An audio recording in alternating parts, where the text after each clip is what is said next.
সম্মানিত দেশবাসী,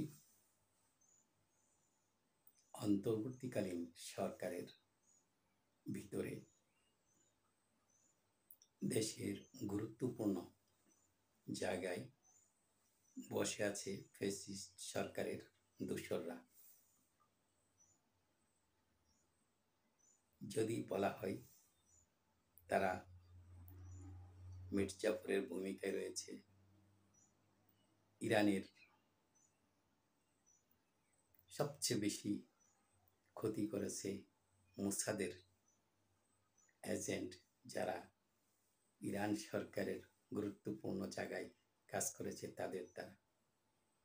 সেখান থেকে এই অন্তর্বর্তীকালীন সরকারকে শিক্ষা নিয়ে শুদ্ধ অভিযান চালাতে হবে।